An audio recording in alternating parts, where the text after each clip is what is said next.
Assalamualaikum warahmatullahi wabarakatuh. Salam teman, salam dari Masika Ngalap Barokah. Hari ini Minggu tanggal 30 Oktober 2022, Masika berada di Sumur Kramat, yakni Sumur Bandung, yang berada di Desa Jagapura. Ikuti perjalanan Masika dalam menelusuri dan membuka wawasan.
Desa Jagapura Lor dan Desa Jagapura Kidul. Pada tahun 1982, Desa Jagapura Lor dibagi kembali menjadi Desa Jagapura Lor dan Desa Jagapura Kulon.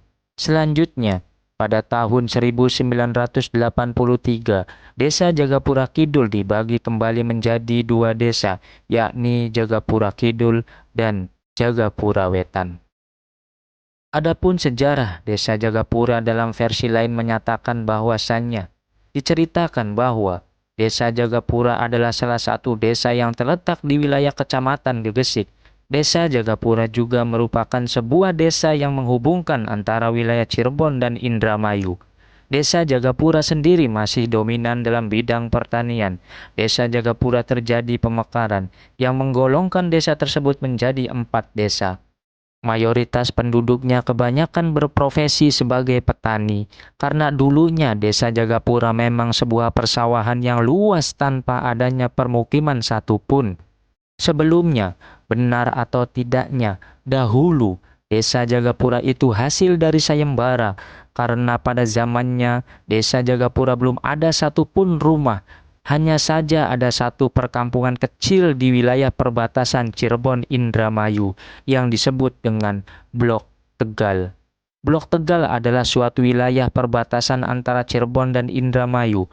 Dalam cerita yang telah kami telisik bahwasannya, Blok Tegal adalah suatu wilayah yang terdapat banyak para jago merah atau pada zaman sekarang disebut para algojo.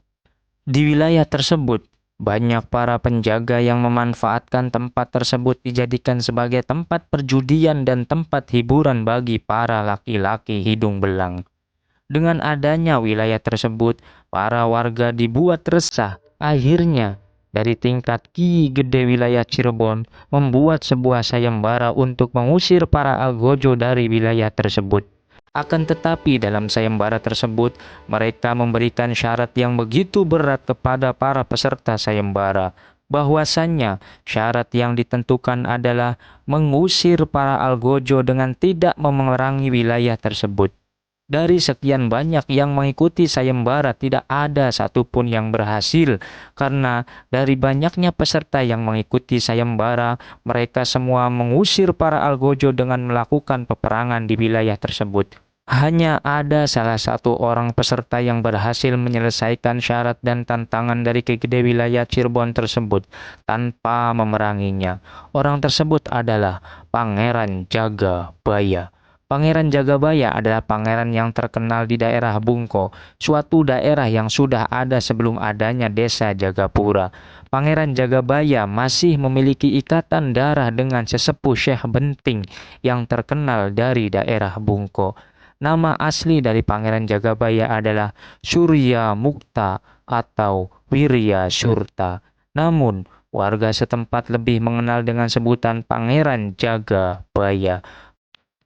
Selain Syekh Benting, Pangeran Jagabaya juga adalah pangeran yang sangat disegani. Hanya Pangeran Jagabaya yang dapat menyadarkan tanpa adanya peperangan di wilayah Blok Tegal.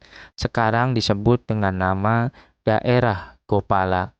Cara yang dilakukan Pangeran Jagabaya sedikit berbeda dari banyaknya orang yang sudah melakukan pengusiran di wilayah Blok Tegal atau Gopala. Cara yang dilakukan oleh Pangeran Jagabaya adalah dengan memberikan nasihat atau arahan dengan cara halus. Selain itu, Pangeran Jagabaya menyadarkan dengan hal yang menurut warga setempat sangat mustahil, sehingga warga Blok Tegal atau Gopala sangat menyegani Pangeran Jagabaya. Namun, setelah wilayah atau perkampungan Blok Tegal aman, Pangeran Jagabaya tidak lagi menampakkan diri di wilayah tersebut. Namun, nama Pangeran Jagabaya sangat disegani oleh masyarakat setempat. Wallahu a'lam. Mudah-mudahan bisa memberikan manfaat, khususnya untuk pribadi, umumnya untuk yang menyaksikan video ini. Wassalamualaikum warahmatullahi wabarakatuh.